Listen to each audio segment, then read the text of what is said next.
अभी भी मसला है। आप सही, आप सही है। ये बंद किसने किया था? पता नहीं किसी ने हरकत की है उसमें। चलो, थैंक यू। अच्छा भाई सर, हमने अपनी लास्ट क्लास तक सिर्फ ये सीखा था कि भाई कंसोलिडेशन होती क्यों है। पहले मुझे बताओ जल्दी से, why do we prepare consolidated financial statement? जल्दी से। आपकी जो ओनर की, पेरेंट की एक्चुअल वेल्थ है वो पता लग सके। अच्छा, पेरेंट की एक्चुअल वेल्थ ऐसे पता लगती है कि मैं पेरेंट एंटिटी के अपनी सारे एसेट्स को, सारी लायबिलिटीज को, उसकी सब्सिडरी के सारे एसेट्स को, सारी लायबिलिटीज को मिला दूं तो मुझे टोटल कंसोलिडेटेड वेल्थ का पता लग जाएगा। That's why we prepare consolidated financial statements. पहली चीज ये सिखाई थी मैंने।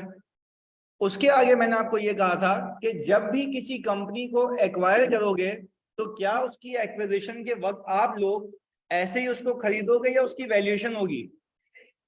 वैल्यूएशन होगी। अच्छा, उसकी वैल्यूएशन में क्या आप ये कहेंगे कि उसके एसेट्स आते हैं या नेट एसेट्स?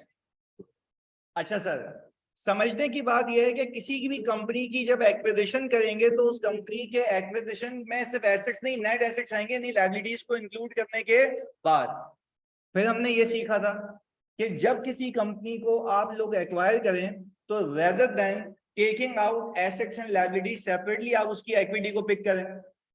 अच्छा, उसकी इक्विटी जो तुम लोग पिक करोगे वो कौन सी डेट की होगी? एक्विजिशन की। अच्छा, बट जो तुम लोग इक्विटी पिक करोगे वो होगी बुक वैल्यू ऑफ इक्विटी। उसके अंदर एसेट्स बुक वैल्यू पे शामिल होंगे। आप उसको किस पे लेके जाएंगे? अच्छा, अब एक एक करके समझते हैं। अगर मैंने नेट एसेट्स को पिक किया और मुझे सवाल में लिख के दे कि net assets at the date of acquisition के अंदर मेरे एसेट्स 7,000 के थे जिसकी फेयर वैल्यू 10,000 की थी, तो मैं एडजस्टमेंट कितने की करूं? Why not 10,000?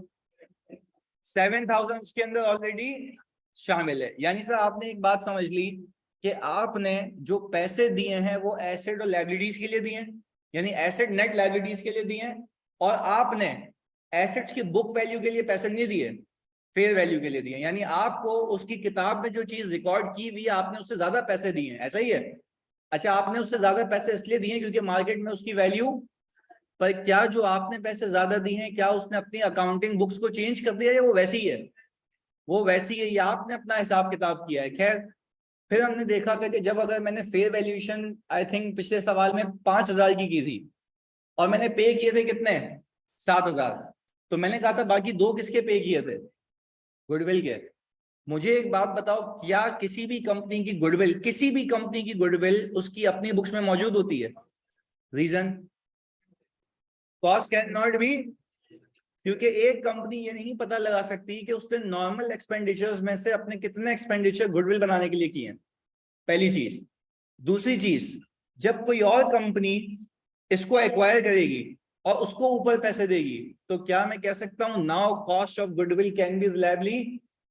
तो अब जो पेरेंट एंटिटी है जो एक्वायर कर रहा है उसको पता है कि मैंने पैसे ऊपर कितने दिए हैं। पहले तो यहां तक बात की क्लियरिटी है? क्लियर है? आगे सुनो। फिर मैंने ये कहा था सेपरेट बुक्स के अंदर, सेपरेट बुक्स के अंदर एक एंट्री बनी थी इन्वेस्टमेंट डेबिट, कैश क्रेडिट। ये इन्वेस्टमेंट किन चीजों की अक्कासी कर रही थी कि ये इन्वेस्टमेंट मैंने किसमें की हुई है? सब्सिडरी में। और वो एक अलग सेपरेट लीगल एंटिटी है, मैं एक अलग सेपरेट लीगल एंटिटी हूं। यहां तक हमने सीखा। फिर मैंने कहा था वो 7,000 की इन्वेस्टमेंट, तुम लोग मुझे बताओगे अभी आगे जाने से पहले, वो 7,000 की इन्वेस्टमेंट रिप्रेजेंटेटिव थी उसके एसेट्स और लायबिलिटीज की और गुडविल की, ऐसा है? यानी उस पूरी कंपनी के एसेट्स और लायबिलिटीज प्लस गुडविल। मैंने कहा था जब मैं at the date of acquisition accounting करूंगा, at the date of acquisition, तो मैंने सब्सिडरी की बैलेंस शीट को उठाया, उसके एसेट्स को अपने एसेट्स में मिला दिया। पर क्या उसके एसेट्स को जो अपने एसेट्स में मिलाया उसकी वैल्यू पे उठाया या जितने मैंने दिए थे उस पे?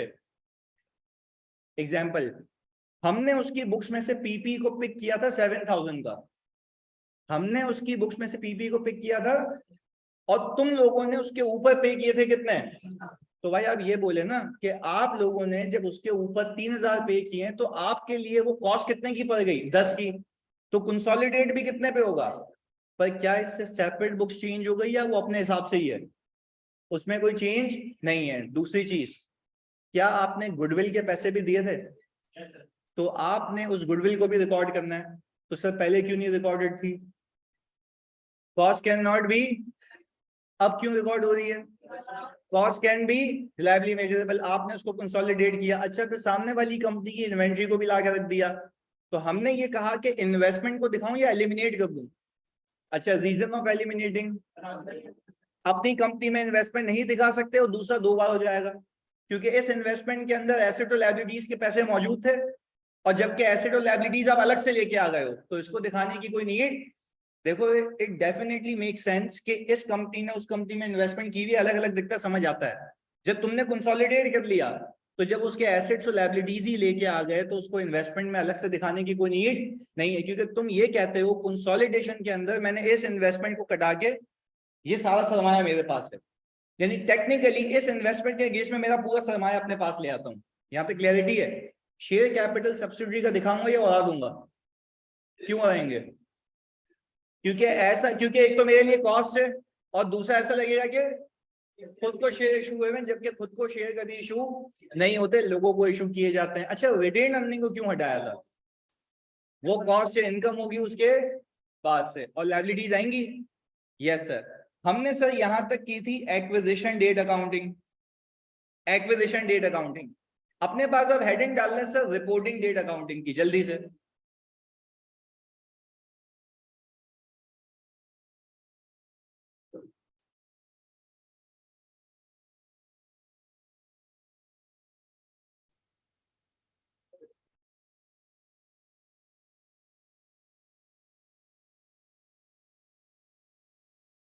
क्या वो एसी चलाना है? कर ले भाई, कर ले। जी अहमद,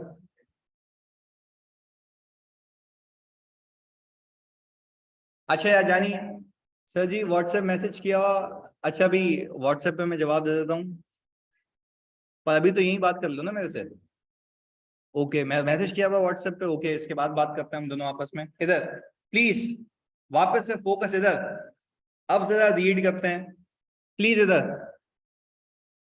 बैलेंस शीट ऑन 31 दिसंबर 2017। अच्छा, मैं कुछ फैक्ट्स बताऊंगा यहाँ पे, आप लोगों ने बड़ा केयरफुली सुनना है, क्योंकि एक एक कॉन्सेप्ट के ऊपर काम करना, तो फोकस रखना है इधर, क्योंकि तुम लोगों ने करना है फिर इसको। इधर सर एक्विजिशन अलग नहीं, अभी अभी सिखा रहा हूँ ना, बिल्कुल सुकून से रहो। इधर बैलेंस शीट दी हुई है 31 दिसंबर 2017 की। सर मैं कह रहा हूं कि ये हमारी है कौन सी डेट? Reporting date. बहुत सुकून से समझना, अभी लिखना नहीं, एक कॉन्सेप्ट समझना, सवाल बहुत है हमारे पास। इधर मैंने कहा रिपोर्टिंग डेट का मतलब है साल का आखिर। अब जरा नीचे इंफॉर्मेशन को रीड करते हैं। Saad limited acquired 100% shares of Rehan limited on 1 January 2017। ये कौन सी डेट है? एक्विजिशन डेट, यानी कितने साल पहले? क्योंकि देखो, आपको जो बैलेंस शीट दी हुई है ना, वो 1 साल बाद की दी हुई है। एक्विजिशन कब हुई है? 1 साल पहले। और मैंने आपको ये बखूबी सिखाया था कि आपने accounting 100% of the time reporting की करनी होती है। वो किसी मकसद से समझाया था कि समझा सकूं डे 1 पे इन्वेस्टमेंट वगैरह एलिमिनेट हो जाती है और गुडविल आती है। आगे देखते कि करना क्या, बहुत केयरफुली सुनना है इसको। वो कह रहा है on the date of acquisition all assets were equal to their fair value. वो बोल रहा जब मैंने इस कंपनी को एक्वायर किया था, कब? 1 साल पहले। उस दिन इस कंपनी के एसेट्स की फेयर वैल्यू, देखो क्या लिखा हुआ है, on the date of acquisition all assets were equal to their, यानी कोई फेयर वैल्यू एडजस्टमेंट की नीड नहीं थी। आगे सुनिएगा, except the building whose fair value is rupees 3000 against a carrying amount of rupees। अच्छा, अब मैं तुमसे सिर्फ एक चीज पूछूं, अच्छा इसमें इतनी सी भी क्लैरिटी ना हो तो हाथ क्या पूछना, कैरी फॉरवर्ड नहीं करना, तो सुन लो इसको पहले। क्या मैं कह सकता हूं कि 1 साल पहले मैंने इसकी वैल्यूएशन की होगी? 1 साल पहले क्यों की होगी? सर जब एक्विजिशन की होगी, आप ही ने सिखाया है सर एक्विजिशन डेट पे वैल्यूएशन होती है, अब आगे सुने, जब 1 साल पहले मैंने इसकी वैल्यूएशन की होगी तो उस दिन इसकी किताबों में जो ये बिल्डिंग है वो 2500 की होगी। रीड कर लो, उस दिन इसकी किताबों में ये बिल्डिंग 2500 की होगी। तो अब मैं कुछ और भी कह रहा हूं, ये भी सुनो। क्या मैं कह सकता हूं उसके नेट एसेट्स के अंदर ये बिल्डिंग 2500 की होगी? सही कह रहा हूं? एसेट्स माइनस लायबिलिटीज क्या होता है? Net assets. क्या मैं कह रहा हूं कि नेट एसेट्स के अंदर ये बिल्डिंग 2500 की होगी? कितने साल पहले? होनी कितने की चाहिए? हमने एडजस्टमेंट कितने की होगी? 500 की। यहां तक क्लैरिटी है? अच्छा, आगे देखो क्या लिख के देता है। Retain earning at the date of acquisition was rupees 800। फिर सुने, रिटेन अर्निंग किस दिन पे? एक्विजिशन पे। 1 साल 800 की दी हुई है। सर मैं बैलेंस शीट में देखता हूं सब्सिडरी की रिटेन अर्निंग तो 2000 आ रही है। ये 1 साल बाद की है। वापस समझें, retain earning at the date of acquisition 800 subsidiary की एक्विजिशन पे, और यहाँ पे 2000 आ रही है। सर ये 1 साल बाद की है ना, तो मतलब 1 साल में क्या हुआ होगा? प्रॉफिट। ये बात क्लियर है? अब अभी रिपोर्टिंग को भूलें, पहले पुरानी बात करते हैं। आगे जी, फिर बोल रहे there is no change in share capital since the date of. अच्छा, बोल रहे कि जब से कंपनी खरीदी है तब से शेयर कैपिटल में कोई चेंज नहीं आया। मैं आपसे ये पूछ रहा हूं, आप तो 100% के मालिक है ना, क्या आप लोग मुझे नेट एसेट्स एक्विजिशन डेट के निकाल के दे सकते हैं? कैसे? शेयर कैपिटल 1 साल पहले कितना रहा होगा? 500 का। कैसे पता? चेंज नहीं हुआ। रिटेन अर्निंग कितनी रही होगी? नेट एसेट्स आ गए। अच्छा, क्या मैं बोल सकता हूं कि इन दोनों को मिला दूं तो ये carrying amount of net assets है? अगर मैं एसेट और लायबिलिटी मुझे पता ना भी हो, फिर रिपीट कर रहा हूं भाई, दो तरीके हैं ना, या तो एसेट और लायबिलिटीज पता हो या तो इक्विटी पता हो। अगर मुझे इक्विटी पता है तो क्या मैं कह सकता हूं कि this is equivalent to net assets? मुझे बताओ net assets at the date of acquisition कितने हैं जल्दी से? 1300। चलें जी, हमने सबसे पहले काम ये किया, सर यहां पे net assets of subsidiary at acquisition. हाँ भाई, शेयर कैपिटल कितना है? रिटेन अर्निंग ये कितना आ गया? 1300। सर आई बिलीव के ये है बुक वैल्यू। मुझे एक बात बताओगे, क्या ये मानते हो ये 1300 जो है एसेट्स और लायबिलिटीज का नेट है? मतलब नेट एसेट्स ही है ना? अच्छा, मैं आपसे पूछूं, इस 1300 के अंदर जो नेट एसेट्स है उसके अंदर पीपी जो बिल्डिंग है वो कितने की मौजूद है? 2500 की। पक्की बात है, ये लिखा हुआ। और उसकी फेयर वैल्यू कितनी है? तो आप लोगों ने एडजस्टमेंट कितने की करनी है? 500 की। तो सर हमने ये कहा fair value adjustment of building 500 की, ये आ गया आपके पास 1800। सर आपने कहा कि जब आपने इसको एक्वायर किया होगा ना 1 साल पहले, तो इसकी कीमत थी कितनी? 1800। ये कौन से दिन पे काम हुआ है? एक्विजिशन डेट पे। अच्छा मुझे तुम बताओ, तुम में से बहुत फोकस होकर बताना, बल्कि अली देख के बताओ, मैंने एक्विजिशन डेट पे इस कंपनी के लिए 1800 दिए या इससे ज्यादा दिए हैं? कैसे पता लग रहा है? इन्वेस्टमेंट से पता लग रहा है।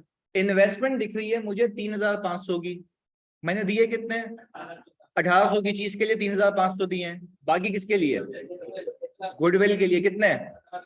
1700। अच्छा अब मैं तुमसे एक बात पूछूं फोकस के साथ, खुदा के वास्ते इधर समझ नहीं है तुमने मेरी बात इधर। क्या मैं कह सकता हूं कि ये जो 3500 है एक्विजिशन डेट पे, ये 3500 इस चीज की अक्कासी कर रहा है कि 1800 के एसेट और लायबिलिटीज है, बाकी गुडविल है, पर सब इस इन्वेस्टमेंट के अंदर शामिल है। सब इस इन्वेस्टमेंट के अंदर शामिल है। यहां तक क्लैरिटी है? पर ये कहानी कब की है? एक्विजिशन डेट की। हम आ चुके हैं 1 साल बाद। अच्छा अब जरा फोकस होके, मैंने कहा सर दूसरे स्टेप के अंदर आपने निकाल लेनी है गुडविल। मैंने कहा आप सबसे पहले रखेंगे यहां पे कंसिडरेशन 3500 की, और नेट एसेट्स कितने के भाई? तो गुडविल, ये गुडविल कौन सी डेट पे निकाली गई होगी? एक्विजिशन डेट पे। अच्छा सर, साथ लिमिटेड ने कहीं और भी तो इन्वेस्टमेंट करवाई हो सकती है, तो बेटा मेरे सवाल के अंदर जब मैं कह रहा हूं मेरी 100% इन्वेस्टमेंट सिर्फ इसी के अंदर है, तो मतलब सिर्फ इसी के अंदर है। सही है, ये बात कह रहा हूं मैं। आफाक, तो अभी तो हम लोग ये सीख रहे हैं ना कि अभी जो भी इन्वेस्टमेंट है वो सिर्फ किसके अंदर है?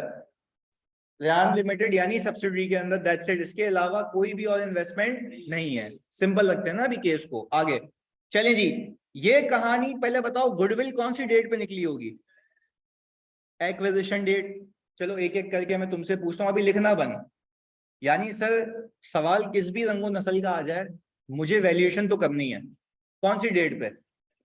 एक्विजिशन डेट पे। अब मैं कुछ बेसिक अकाउंटिंग के कॉन्सेप्ट को यहाँ पे रिकॉल करूंगा और आपने उस पर साथ देना है। नहीं समझ आएगा तो पूछ लेना। सुनो, मैं ये कह रहा हूं कि जो भी एक्विजिशन डेट होगी उस पे मैंने बैलेंस शीट को कंसोलिडेट कैसे किया होगा? इन्वेस्टमेंट को कटाया होगा, गुडविल को लाया होगा पक्का, और पीपी को रीवैल्यू भी किया होगा।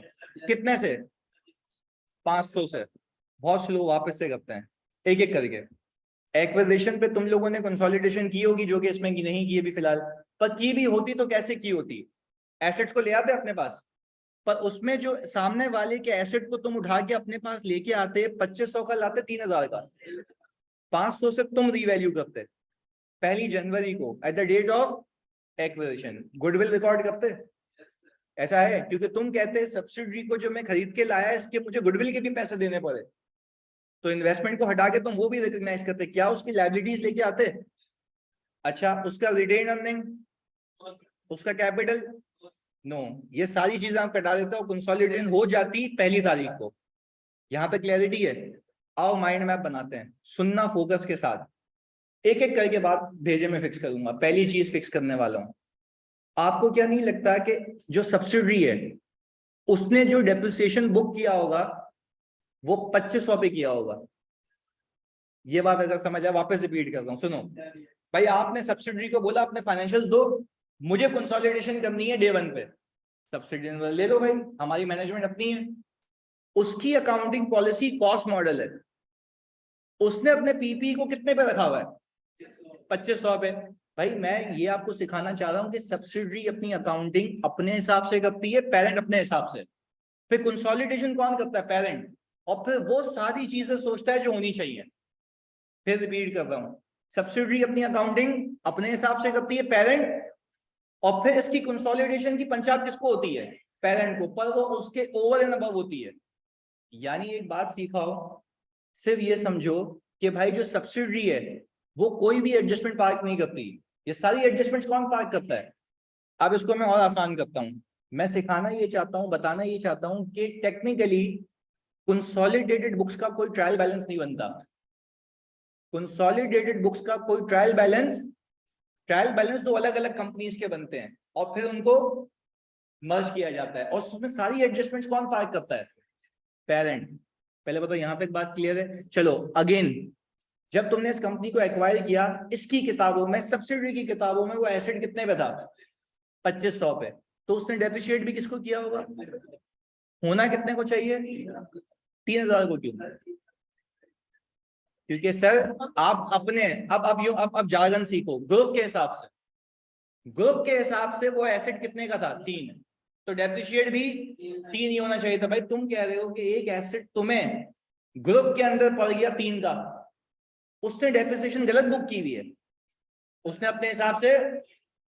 तो भाई मुझे एक बात बताओ, कोई ना कोई तो एडजस्टमेंट करनी होगी ना, क्योंकि डे 1 पे जब तुमने उसको 500 से रीवैल्यू किया, तो इस 500 पे डेप्रिसिएशन बुक वो भी हम करेंगे। वो कैसे करेंगे अभी देखते हैं। पहले बताओ माइंड मैप बना कि ये मसले हैं, अभी एक एक करके मसले को डिस्कस करना। चलो एक और चीज, मुझे एक चीज समझ आ रही है, बेसिक अकाउंटिंग कॉन्सेप्ट्स हैं, पहले उसको समझाने से पहले ऑनलाइन वालों, तुम सारे बच्चे पीछे जो बैठे हुए, कंफर्म करो कि ये लॉजिक क्लियर है डेप्रिसिएशन वाली। ओके आगे सुनो, मुझे एक और चीज पता है कि मैं जो भी कमाता हूं ना वो मेरा एसेट बन जाती है। अभी अजीब से मुंह बनाओगे ना, मुझे पता है, सुनो इधर। एग्जाम्पल, आप जब भी कुछ बेचते हैं तो या तो अकाउंट रिसीवेबल डेबिट होता है, सेल्स क्रेडिट होती है, sales will ultimately be converted into your income. पर देखो सेल्स के अगेंस्ट में आ क्या रहा है, asset, whether it is receivable और कैश। क्लियर है? और मैं दूसरी चीज सिखा रहा हूं, एक्सपेंसेस से या तो आपके एसेट्स कम होती हैं, लायबिलिटीज बढ़ती है। Example, depreciation expense debit, PP credit, या तो salary expense debit cash credit, या salary expense debit salary payable credit.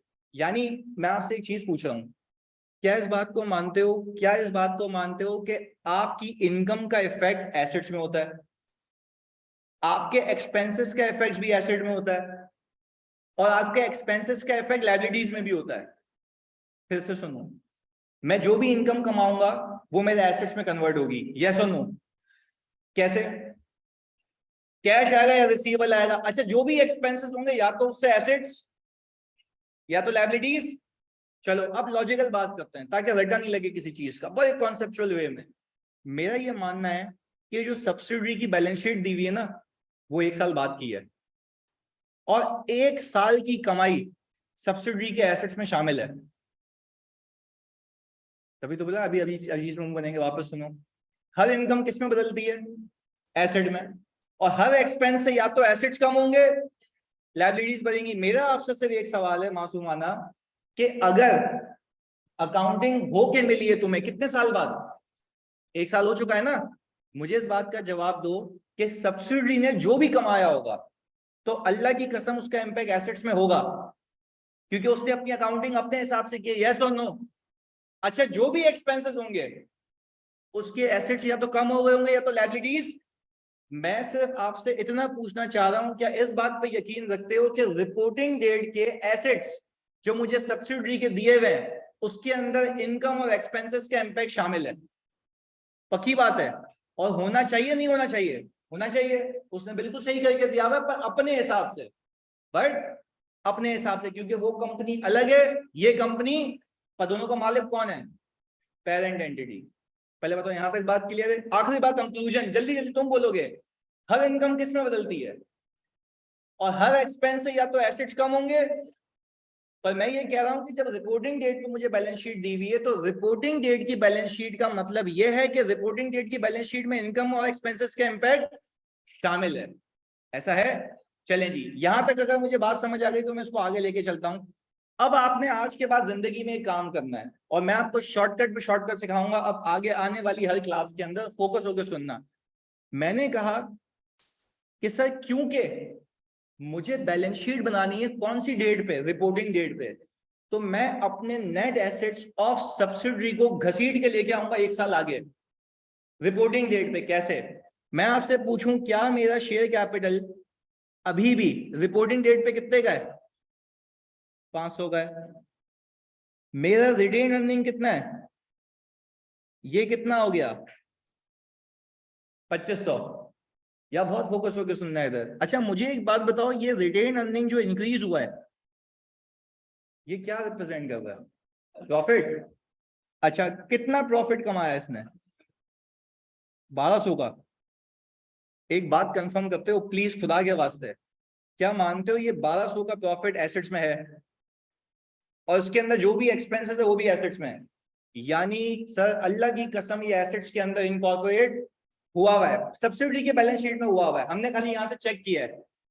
अच्छा एक और बात बताओ, सब्सिडी ने, और ये नहीं समझ आया ना मैं बोलना, शर्माना नहीं, पूछना, सब्सिडी ने इस 1200 के प्रॉफिट के अंदर डेप्रिसिएशन बुक किया होगा? 2500 पे 3000 रुपए। 25 क्यों? तो हम तो 3 पे ले गए थे सर, वो कंसोलिडेटेड बुक्स में लेके गए थे, वो अलग किताब है, उससे सब्सिडी का कोई ताल्लुक नहीं है। तो मैं आपसे अगर एक बात पूछूं, सर इसके अंदर 1200 के अंदर 2500 पे डेप्रिसिएशन शामिल है। अच्छा अगर मैं एग्जाम में एक चीज सिखाऊं तुम्हें, सुनना प्लीज फोकस के साथ यार, यहाँ पे इधर एक वर्किंग करके दिखाते हैं और फिर शॉर्टकट से तुम्हें लिंक करते हैं। सुनना इधर, क्या मैं कह सकता हूं कि कैरिंग अमाउंट है पे बात करते हैं, जनवरी 1 2000 कब खरीदी है भाई ये? 17, ये 20 वाला कौन है भाई? अच्छा भाई, कैरिंग अमाउंट है 2500 की, डेप्रिसिएशन कितना बुक हुआ होगा? सर हम जरा ये देखें, इसकी लाइफ कितनी है? सर ये 250 आ गया, और कैरिंग अमाउंट एट 31 दिसंबर 2017 कितनी आ गई? सर मैं बैलेंस शीट में जाऊं तो मैंने सवाल इस तरीके से बनाया है कि ये कितनी दिख रही है? 2250। क्या इसने यही किया हुआ है? उसने गलत किया हुआ है या अपने हिसाब से सही किया हुआ है? अच्छा, बट मेरा मानना यह है कि ग्रुप के हिसाब से, मतलब पेरेंट के हिसाब से ये होना चाहिए था, तो डेप्रिसिएशन आना चाहिए था, ये आना चाहिए था 2700। ऐसा है? अच्छा, अब जरा प्लीज लिखो नहीं, जानी बड़ा मतलब तकलीफ होगी, लिखो नहीं तो सुनो, पहले बात समझ लो ना, पहले तुम्हारे लिए कर रहा हूं ना इधर। मेरा ये मानना है, जानी प्लीज सुनना, एक एक करके कॉन्सेप्ट को ऐड करना है। मेरा ये मानना है कि ये सब्सिडरी 2500 की अकाउंटिंग कर चुकी है। 2500 की अकाउंटिंग पहले लंबी करते हैं। एसिड है कितने पे? होना कितने पे चाहिए? कितने से बढ़ा दूं? 450 से इंक्रीज कर दूं? अच्छा, अब दूसरी, अभी लंबी कर रहा हूं ना ताकि कॉन्सेप्ट को समेटूं एक साथ। फिर सुनो, क्या मैं कह सकता हूं इस नेट एसेट्स के अंदर, इस 2500 के नेट एसेट्स के अंदर मेरा पीपी, क्योंकि एसेट्स में से जब लायबिलिटीज माइनस करोगे तो इसके अंदर पीपी की जो बिल्डिंग की वैल्यू है 2250 है। चेक कर लो, ये एसेट्स हैं 550, इसमें से जल्दी 3050 माइनस करो, 2500 ही आएगा। 550 माइनस 3050, 2500 ही आया। इस 2500 के नेट एसेट्स के अंदर ये पीपी कितने पे? 2250 पे, इतने पे ही है ना? अच्छा, मैं कह रहा हूं तुम्हारे हिसाब से होना कितने पे चाहिए? 2700 पे। वापस रिपीट करता हूं, तुमने नेट एसेट्स निकाले रिपोर्टिंग डेट के, तुमने नेट एसेट्स निकाले कौन सी डेट के? अब मुझे एक एक करके जवाब दो। क्या मैं ये कह सकता हूं कि रिपोर्टिंग डेट के नेट एसेट्स के अंदर पीपी 2250 पे होना चाहिए कितने पे? 2700 पे। मैंने अभी आपको यहाँ पे वर्किंग करके दिखाई, एक एक करके देख लो। कैरिंग अमाउंट है 2250, होनी चाहिए कितने की? अच्छा, रिपोर्टिंग डेट पे एक साल बाद मेरा पीपी कितने से कम है? 450 से। तो क्या मैं कह सकता हूं कि मैं यहां पे 450 से अपने पीपी को इंक्रीज कर दूं? अब लॉजिक सुनो, पहला दिन याद कराता हूं ताकि कंक्लूजन, तभी कह रहा हूं लिखना नहीं प्लीज, खाली मेरी बात सुन लो एक एक करके। तुमने जब इस कंपनी को खरीदा था, पीपी के लिए कितने दिए थे? 3000। कितने ज्यादा? तुम लोगों ने उसको 500 से रीवैल्यू किया था। अच्छा, मैं कह रहा हूं जब रिपोर्टिंग डेट पे तुम्हें फाइनेंशियल्स दिए गए, क्या उसके अंदर वो 500 इंक्लूडेड है या नहीं है? नहीं है। वापस, तुमने जब इस कंपनी को खरीदा था, सब्सिडरी को, एक साल पहले, उसके अंदर ये पीपी कितने का मौजूद था? जल्दी बताओ। 2500। तुमने कितने दिए थे? तो तुमने जब उस दिन कंसोलिडेशन की थी तो उसको 3000 पे इंक्लूड किया था, मानते हो? पर वो एडजस्टमेंट सेपरेट बुक्स में नहीं हुई थी। तुम आ गए एक साल बाद जब तुम्हें सब्सिडरी ने अपने फाइनेंशियल्स वापस दिए, क्या उसने उस 500 को इनकॉर्पोरेट किया था या नहीं किया था?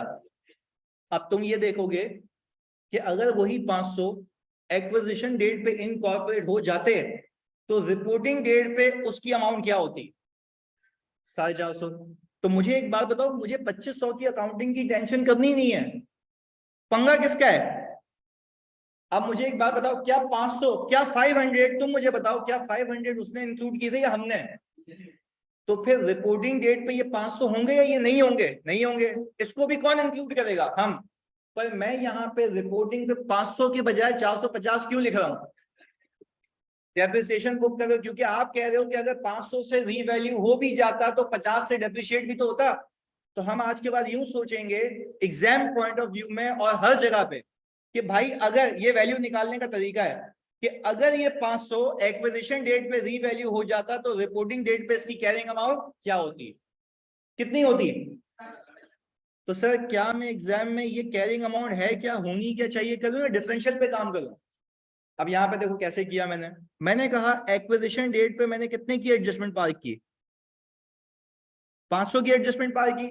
जब 500 रुपए की एडजस्टमेंट पार की मैंने, तो इसके ऊपर डेप्रिसिएशन कितना बुक होना चाहिए, 50 का। तो शॉर्टफॉल कितने का बच गया, तो मैंने रिपोर्टिंग पे बैलेंस शीट में कितना लेके जाऊंगा, 450। तो आप खुद देखो इतने पे है, इतने की एडजस्टमेंट पार की, कितने पे आ जाऊंगा, 2700 पे। पर तुम मुझे एक बात बताओ, अब जब बैलेंस शीट बनाओगे उसके अंदर जब पीपी लेके जाओगे तो क्या 2250 लेके जाओगे, 3000 लेके जाओगे, 2700? 3000 क्यों नहीं, डेप्रिशिएट भी तो होगा। तो मैं आपको अगर ये बात समझ आ जाए, क्या ये कह सकता हूं 27 जो 2500 है मुझे उसकी टेंशन नहीं लेनी है, 2500 की अकाउंटिंग हो चुकी होगी, मुझे कितने की टेंशन लेनी है, 500 की, जिसकी मैंने एडजस्टमेंट की है। तो आज के बाद आप ये ख्याल रखिएगा कि अगर रिपोर्टिंग डेट पे आए हो तो रिपोर्टिंग डेट पे आते हुए आप ये देखिएगा कि जो 500 आपने रीवैल्यू किए थे तो उसकी रिपोर्टिंग डेट पे वैल्यू 500 नहीं होगी, डेप्रिसिएशन के बाद होगी। पहले बताओ यहां तक बात क्लियर है? चलें जी, अब सर इसको हम जरा टोटल करें तो ये कितना आ गया, 2950। अच्छा सर, अब मैं आज के बाद एग्जाम के अंदर, इधर देखना प्लीज, इन दोनों का डिफरेंस निकालो, 11। इसको मैं कह रहा हूं sir post acquisition profit from subsidiary. इसको मैंने क्या नाम दिया जानी, पोस्ट एक्विजिशन प्रॉफिट फ्रॉम। यार मुझे कोई तुम में से बता देना तो मजा आ जाएगा, उसमें पहले लिखना बन, यार मैं रिक्वेस्ट कर रहा हूँ, कब से लिखो नहीं, सिर्फ समझ लो भाई, पूरा टाइम दूंगा तुम्हें लिखने का, सिर्फ समझाना है आज तुम्हें क्लास में। इस कंपनी ने प्रॉफिट कितना कमाया, 1200 कमाया। पर नीचे देखो मैं कह रहा हूं कि सब्सिडी से मैंने 1150 कमाया है, 50 का इंक्रीमेंटल डेप्रिसिएशन है जो कि बुक होगा। तो अब मुझे एक बात बताओ, इस अप्रोच के अंदर जो मैंने तुम्हें सिखाया, अब प्लीज फोकस होकर सुनना क्योंकि एग्जाम में तुम्हें ये करना है। आप सबसे पहले नेट एसेट्स बनाएंगे एक्विजिशन डेट के, उसको किस पे ले जाएंगे, फेयर वैल्यू पे। फिर आप नेट एसेट्स बनाएंगे कौन सी डेट के, आपने रिपोर्टिंग डेट पे आते वक्त ये देखना है कि जो फेयर वैल्यू एडजस्टमेंट आपने एक्विजिशन पे की थी उसी फेयर वैल्यू एडजस्टमेंट की चीज रिपोर्टिंग पे कितने पे होगी। यानी अगर ये मैं 500 से रीवैल्यू कर लेता तो इसी 500 की वैल्यू ईयर एंड पे क्या होती, तो हमने ये ऐसे निकाल लिया। तो बाकी 2500 की अकाउंटिंग वो ऑलरेडी हुई हुई होगी, मुझे उसकी कोई पंचायत नहीं है। अच्छा, दिस 450 इज रिप्रेजेंटिंग कि इतने से मेरा पीपी रिपोर्टिंग डेट पे कम है। मैं आखिरी बार पूछूं 500 क्यों नहीं लिखा वहां पे, क्योंकि 50 अगर ये नॉन डेप्रिशिएबल होता तो वहां पे भी क्या आता और बैलेंस शीट में भी क्या जाता, 500। यानी अब मैं आपसे पूछूं, जब आप लोग बैलेंस शीट बनाएंगे, फोकस होकर सुनना, जब आप लोग बैलेंस शीट बनाएंगे तो बैलेंस शीट के अंदर बिल्डिंग 2000 और 2250 की लेके जाएंगे या इसके अंदर 450 ऐड होगा, तो आपको सारी एडजस्टमेंट्स यहां से मिल जाएंगी कि इसके अंदर 450 क्या होगा, ऐड होगा। और एक और चीज, मैं प्रॉफिट कितना कमाया, 1200 या 1150, क्योंकि आप कहेंगे कि एक चीज जब मुझे 500 महंगी पड़ी थी तो उसके ऊपर इंक्रीमेंटल डेप्रिसिएशन भी मैं ही बुक करूंगा अपने हिसाब से, क्योंकि सब्सिडी ने अपने हिसाब से अकाउंटिंग की हुई है, हमें अपने हिसाब से करनी है, ऐसा ही है। अच्छा, सुदेश कह रहे हैं कि सर 2500 वाली कैरिंग अमाउंट पे जो डेप्रिसिएशन होगा क्या वो प्रॉफिट से ऑलरेडी माइनस होगा, पक्की बात है, कौन सा नहीं होगा, 500 वाला। क्या 500 वाला मेरी इस अप्रोच के अंदर बॉटम लाइन में खुद ही इंक्लूड हो गया। अब मैं तुम्हें इसकी मैथमेटिकल एक्यूरेसी भी प्लीज सुनना, ये एग्जामिनर की अप्रोच से थोड़ी सी अलग है, शॉर्टकट है, तो सुनना। अगर तुम राइट हैंड वाली साइड में से लेफ्ट हैंड की चीजें माइनस करो, तो मैंने पता है क्या किया, 450 में से 500 माइनस करूं तो नेगेटिव कितना आ गया, 50। तो टेक्निकली इस अप्रोच को फॉलो करने का मतलब यह है कि इसके अंदर इंक्रीमेंटल डेप्रिसिएशन खुद ब खुद इंक्लूड। पर अगर तुम एग्जामिनर का सोल्यूशन देखोगे, वो प्रॉफिट को अलग निकालेगा, उसमें एडजस्टमेंट्स अलग से करेगा, हमें क्या एडजस्टमेंट अलग से करने की नीड है या बॉटम लाइन में आ जाएगी, बॉटम लाइन में आ जाएगी। ये बात क्लियर है, पक्की बात है, जानी पीछे पक्का। अच्छा जी सर, आप जल्दी से मुझे बताओ इस कंपनी की गुडविल कितनी है, 1700। इस कंपनी से कमाया कितना, 1200 नहीं, 1150। 50, क्योंकि तुमने इस कंपनी को खरीदने के लिए 500 ऊपर दिए थे, तो उसके ऊपर डेप्रिसिएशन बनता है, वो भी बुक कर। क्लियर है भाई? चलें जी आगे। अब मुझे एक बात बताएं सर, मैं अभी एक और यहाँ पे हेडिंग खोल रहा हूं,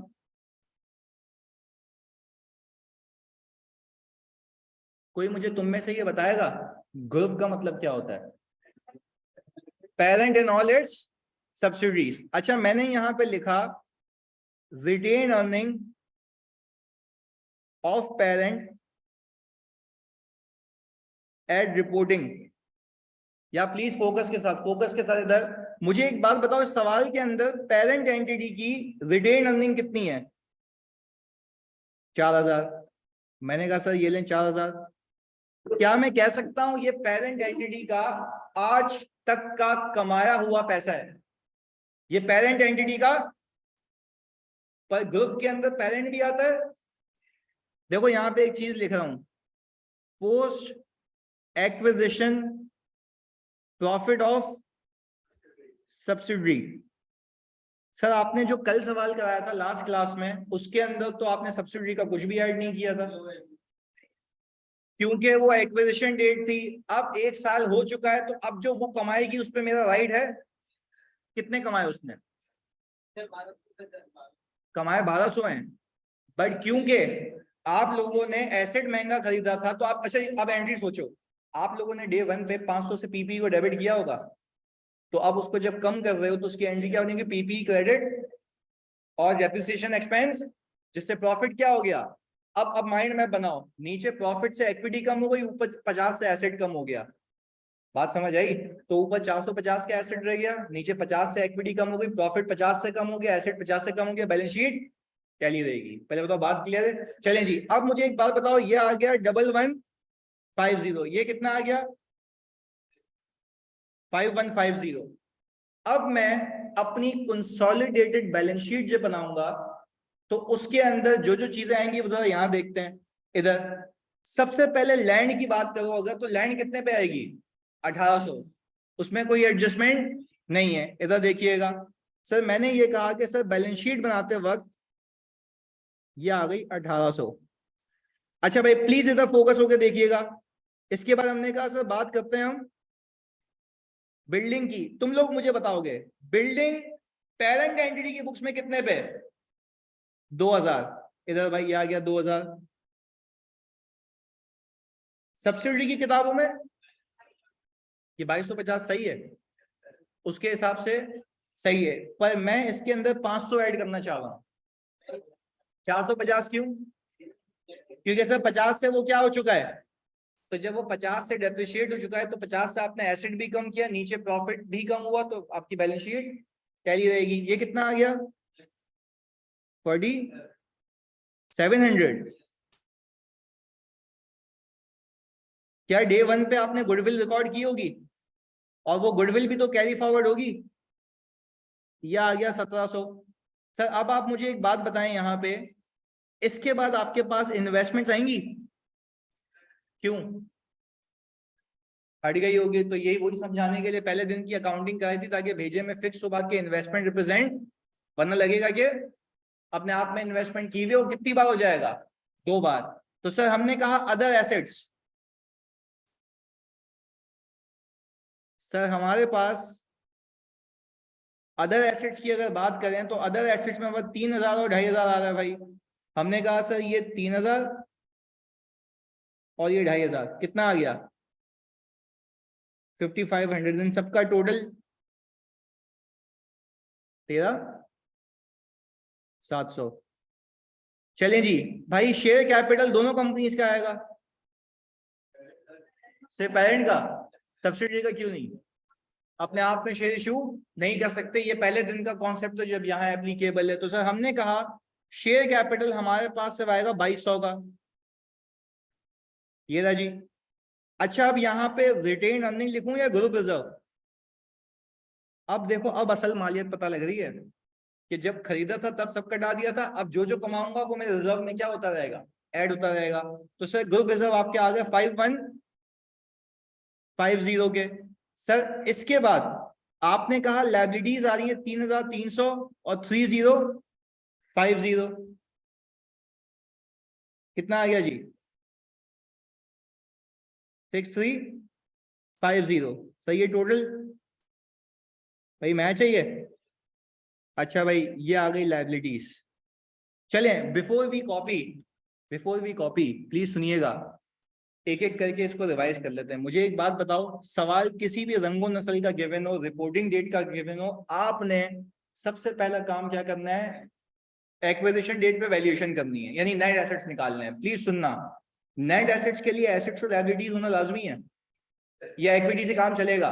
अच्छा, उस इक्विटी के अंदर एसेट्स बुक वैल्यू पे होंगे, आप उसको किस पे लेके जाएंगे? पर ये चीज याद रखना, जो तुम लोग फेयर वैल्यू पे लेके गए हो ना, वो सेपरेट बुक्स में उसका कुछ भी नहीं हुआ, फिर तुम ही वो शख्स हो जो उसको आगे भी लेके जाओगे।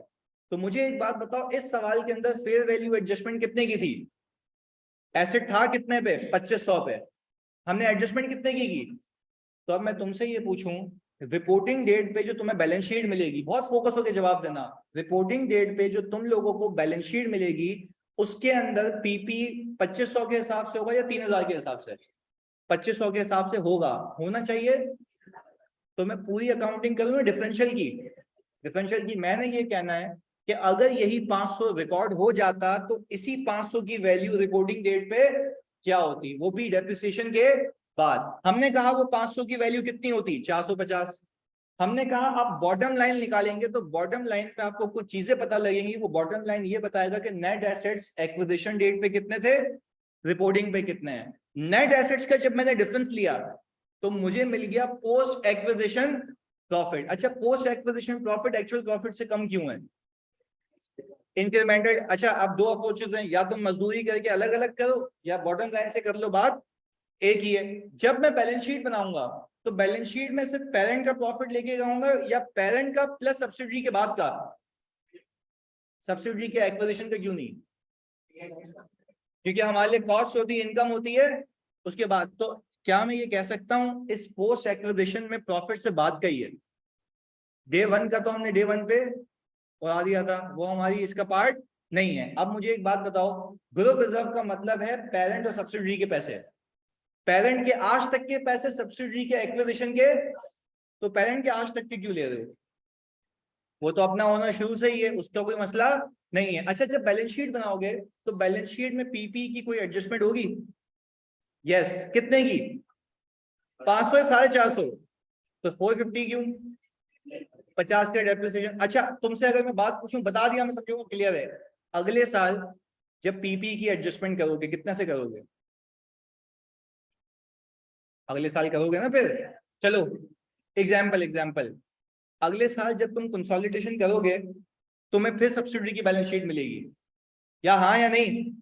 सब्सिडी की बैलेंस शीट मिलेगी, उसके अंदर ये 500 होगा या फिर नहीं होगा?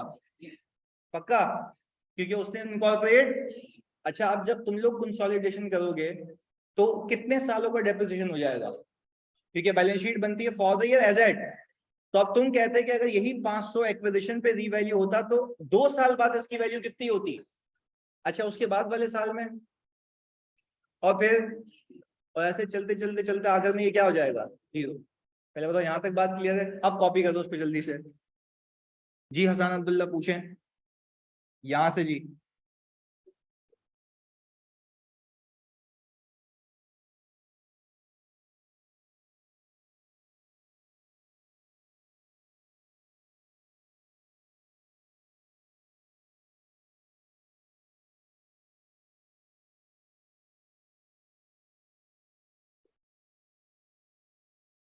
पूछ लिया हसन अब्दुल्ला?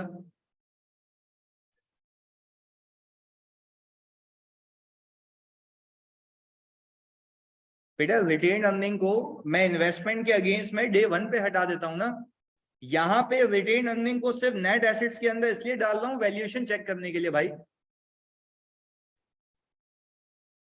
वहां पूछ रहे हैं सर पोस्ट एक्विजिशन प्रॉफिट और सब्सिडी डिफरेंस लेंगे एक्विजिशन और रिपोर्टिंग का। बेटा, बॉटम लाइन का एक्विजिशन और रिपोर्टिंग का डिफरेंस लोगे तो वो 1200 आएगा, अगर रिटेन अर्निंग का डिफरेंस लोगे मेरी जान।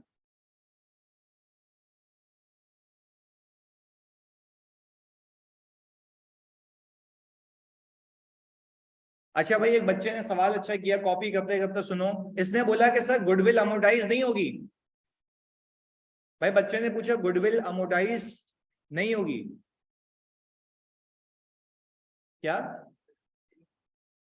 देखो एक चीज याद रखना, गुडविल किसी का बाप भी नहीं अमोर्टाइज कर सकता। रीजन बीइंग कि जो नाम अल्लाह बनाता है खत्म भी वही करता है, इसकी लाइफ की असेसमेंट हो ही नहीं सकती। अब जो सॉफ्टवेयर हैं वो आपको पता है आपने 10 साल चलाने हैं, ऐसा है? लाइसेंस आपको मिला हुआ, आपको पता है 5 6 10 साल के लिए मिला हुआ है, तो उसके लिए आपको पता होता है। गुडविल के लिए आपको कभी भी पता नहीं होता, तो गुडविल कभी भी अमोर्टाइज नहीं होती, ये लिख लेना अपने पास भाई।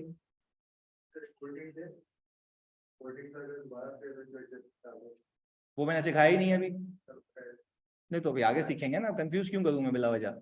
पहले एक्विजिशन पे रिपोर्टिंग पे लेके जाना सीखो, फिर छोड़ेंगे आगे की सीखेंगे। सही है? ये नेट एसेट्स वाला पार्ट बिल्कुल अपनी वर्किंग है, बिल्कुल ऐसा अदनान, वो आगे सिखाऊंगा ना।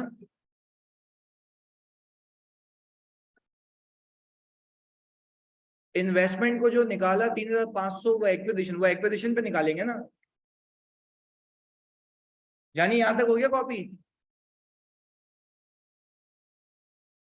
करूं स्क्रॉल डाउन?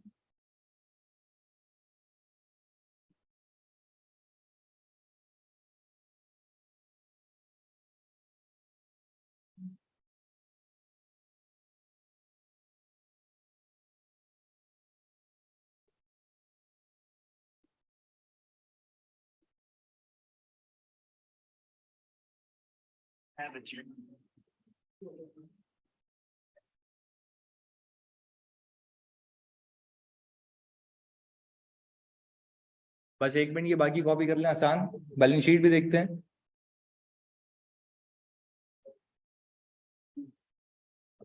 भाई ये लाजमी कॉपी करना वर्किंग, ताकि याद रहे।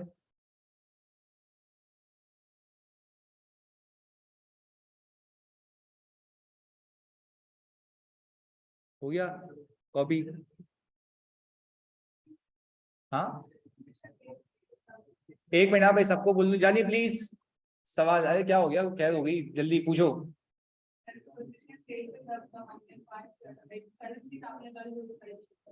हाँ एक्विजिशन डेट पे हमने एक्वायर किया, सही है।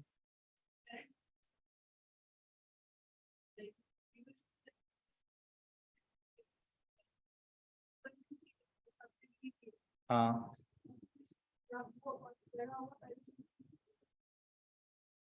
एक्विजिशन करने के बाद थी वो इन्वेस्टमेंट, एक्विजिशन करने के बाद थी, आफ्टर एक्विजिशन। सही है? पहले क्या नजूमी है, पहले पता होगा, रिकॉर्ड कर लेगा। एक्विजिशन के बाद। सही है भाई, ये हो गई वर्किंग कॉपी। ये ग्रुप रिजर्व कॉपी कर लो भाई। 4000 उसकी अपनी कमाई है, सेपरेट बुक्स में। यानी ये कह रहा है कि भाई पेरेंट एंटिटी कह रहा है मैंने तो आज तक इतने कमाए हैं ना, इसका तो कोई हकदार और है ही नहीं। मैंने सब्सिडी से बाद में कितने कमाए वो ये रहे 1150।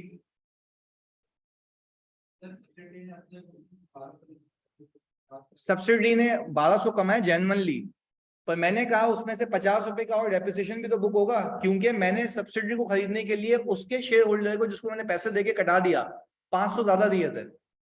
तो मेरे पास एसेट में वैल्यू भी कितनी आई थी, 500 ज्यादा आई थी, तो उस 500 को भी डेप्रिशिएट भी तो करूंगा। क्लियर है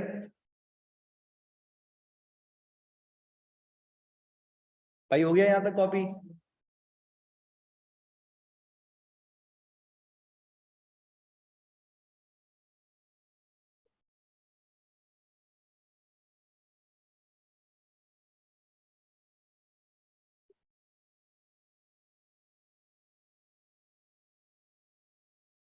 अब सर आप देख लें बैलेंस शीट।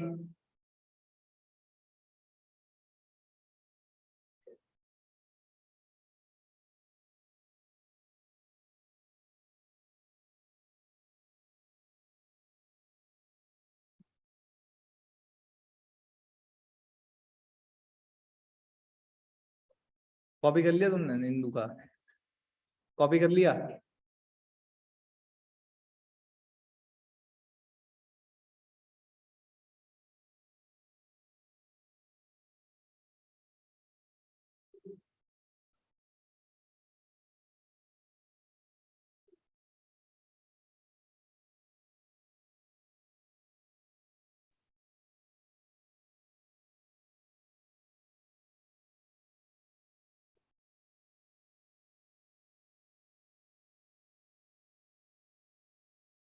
नहीं नहीं जहन, अब उसको कटा दो, अभी ये जो है लॉजिकल है ये।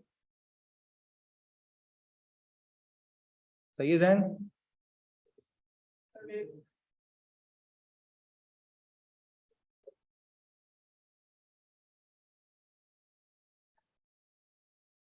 बताता हूँ अहमद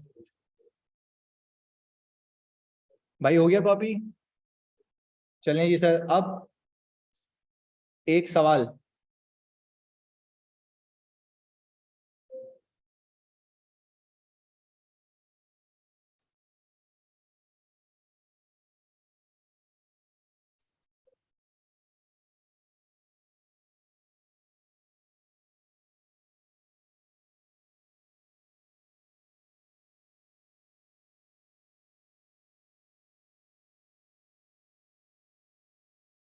अच्छा सर ये एक सवाल है आपके पास जिसमें आपको बैलेंस शीट दी हुई है 31 दिसंबर 2020 की, और probably this is the reporting date. अब अगर मैं इसमें सवाल की चीजें देखूं तो उसमें बोला Raju limited acquired 100% share of Shyam limited on 1 जनवरी 2020। ये 1 जनवरी 2020 क्या है? एक्विजिशन डेट है। अच्छा भाई बोलता ही है आगे, on the date of acquisition, जब मैंने इसको एक्वायर किया था, इस कंपनी के सारे एसेट्स और लायबिलिटीज इक्वल थे फेयर वैल्यू के, एक्सेप्ट द फॉलोइंग। वो बोल रहा है बिल्डिंग और प्लांट की वो बात कर रहा है। बिल्डिंग की कैरिंग अमाउंट एट एक्विजिशन 2000 थी, और प्लांट की कैरिंग अमाउंट एट एक्विजिशन 3500 की थी, जिसकी फेयर वैल्यू अगेंस्ट दोस कैरिंग अमाउंट्स 2500 थी और 4200 थी।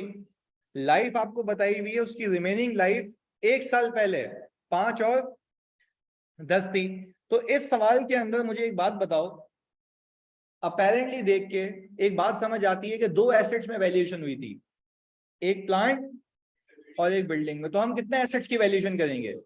पर अब एक और बात कंफर्म करो, जो रिपोर्टिंग डेट के ऊपर प्लांट और बिल्डिंग दिया हुआ है, क्या वो 2000 को लेके डेप्रिशिएट हुआ होगा या 2500 को? वापस से रिपीट कर रहा हूं, ऊपर बिल्डिंग आ रही है 1600 की, सब्सिडरी की बुक्स में ऊपर बिल्डिंग आ रही है कितने की? 1600 की। पर मैं तुमसे ये पूछ रहा हूं, वो कह रहा है carrying amount at the date of acquisition 2000 थी, तो सब्सिडरी ने अपनी किताबों में 1 साल पहले कितने पे रखा हुआ होगा? और कैरी भी करना किसको चाहिए था? 2500 को, ग्रुप के हिसाब से। तो मैं क्या पूरे ही पंचायत करूंगा या डिफरेंशियल की? बस इसी थॉट के साथ ये सवाल करके थे, पहले तो गुडविल निकालो। हाँ ये मैंने अभी नया नया बनाया ना, उसमें नहीं है, उसमें नहीं है।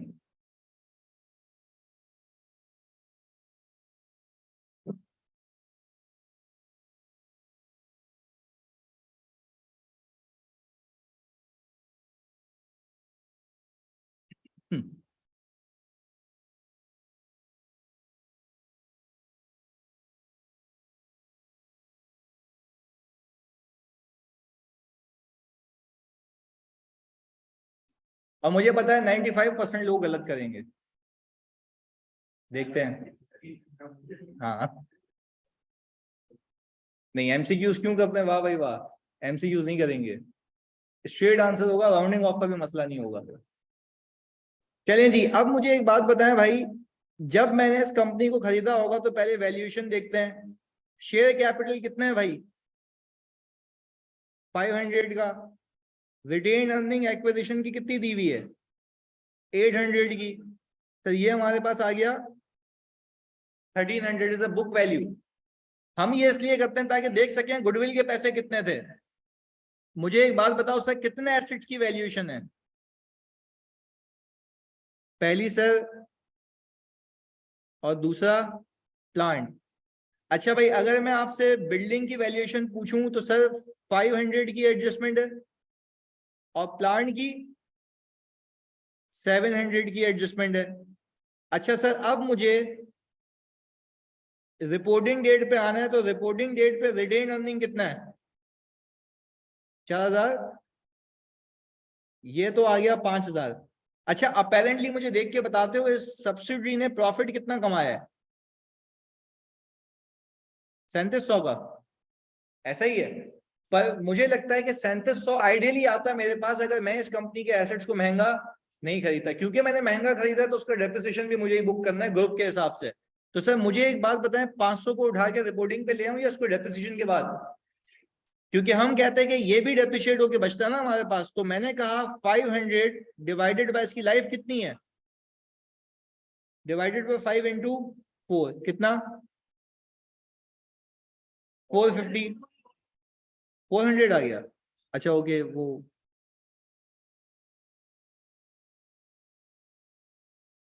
चलें जी सर। फिर हमने कहा ये 710 इंटू 9 कितना आ गया,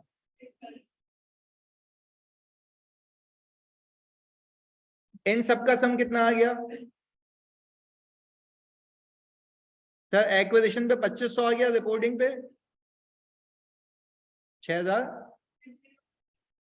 6030 से मेरे पास रिपोर्टिंग डेट के नेट एसेट्स आ गए। क्या इस नेट एसेट्स के अंदर आपके पास वो रीवैल्यूड एसेट्स हैं, वो भी बुक वैल्यू पे आफ्टर डेप्रिसिएशन? ऐसा ही है ना?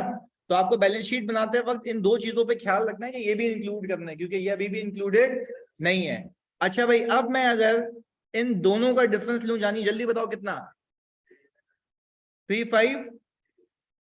सर प्रॉफिट आपने कमाया 3700 का, ये 3530 इंक्रीमेंटल इसके अंदर खुद ब खुद इनकॉर्पोरेट हो चुका है। तो सर मुझे आप एक बात बताएं, दूसरा स्टेप आपका होता है गुडविल। सर कंसिडरेशन आपकी 3500 आ गई, नेट एसेट्स आपके पास आ गए भाई, तो गुडविल आपके पास ये कौन सी डेट पे वैल्यू हुई होगी, एक्विजिशन डेट पे, वही आगे कैरी फॉरवर्ड हो रही है। अच्छा भाई, इसके बाद हमने कहा सर आपने निकाल लिए ग्रुप रिजर्व। आप सबसे पहले बताएं retain earning of parent entity. Sir 6000 है, ये रहा जी इसकी आज तक की कमाई। और सर आपके पास पोस्ट एक्विजिशन ऑफ सब्सिडी कितना है, 3530, 9530।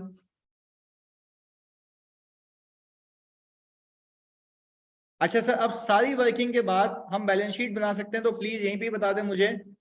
सर यहां पे तो कोई मसला नहीं है, सीधा सीधा क्या आ गया 1800।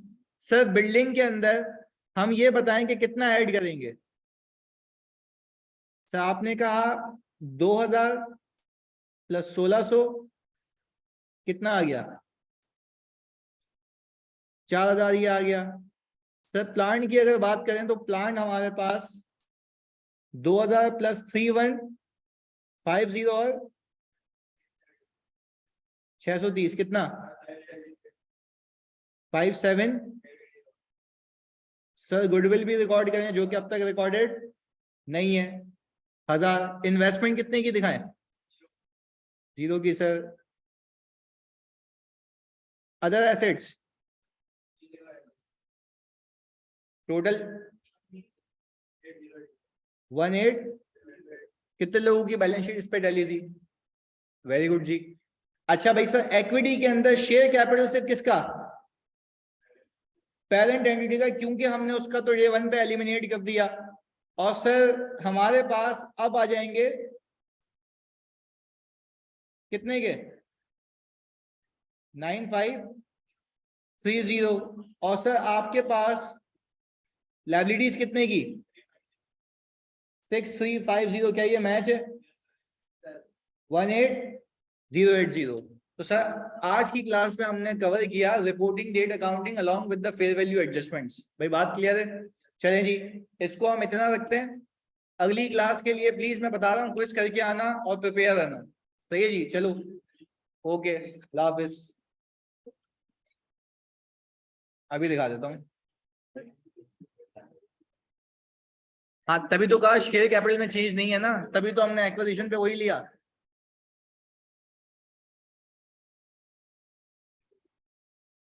सही है।